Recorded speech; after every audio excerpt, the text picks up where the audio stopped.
There's a rumour doing the traps that AUKUS was a political ruse by ScoMo, a deal cooked up by Scott Morrison to wedge Anthony Albanese. Would Albo say no to ScoMo's surprise treaty with the Brits and the US and be derided as a chicken hawk, as weak on defence, a patsy for China? Or would he back it? Well, Albo had just 24 hours to decide, and he did. He backed it. 24 hours is hardly enough for a deal of this dimension, which will have historical consequences. But the wedge theory is just that, just speculation. But what we do know is that we're stuck with it. AUKUS has put us squarely in the mix for a US war with China over Taiwan. And that $370 billion spend on submarines is the biggest government spend in history. Now, our star columnist, the former submariner and Senator Rex Patrick, has done some outstanding work for us on AUKUS and the submarine debark in waiting. He's pointed out, and he should know he's a submariner, that like the footy team arriving after the grand final, the subs won't be here for years anyway, sometime in the 2030s. They are an enormous cost. It has not been thought through. There's no social licence for nuclear submarines. The debate has not been had.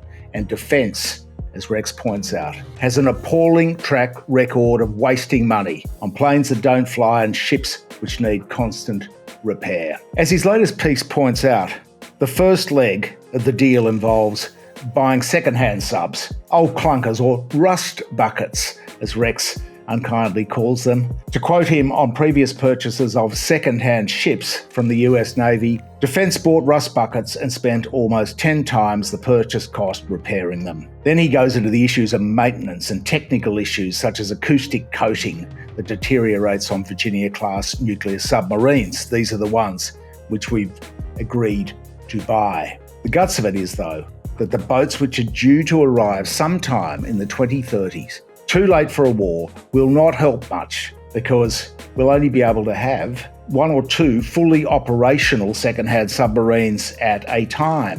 Where will they be maintained? In the US or perhaps in Perth? How and at what cost? Where will they get the parts?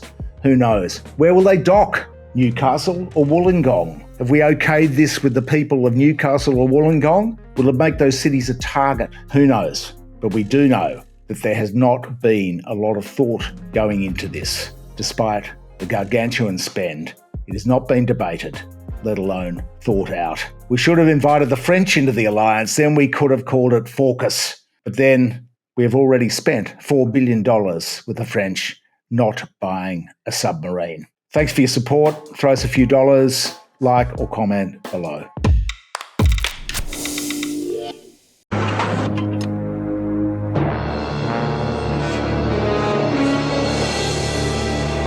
ScoMo. You have 10 seconds to explain your actions before we open fire. It's my birthday. Es mi día primero. 我敢开出公共错。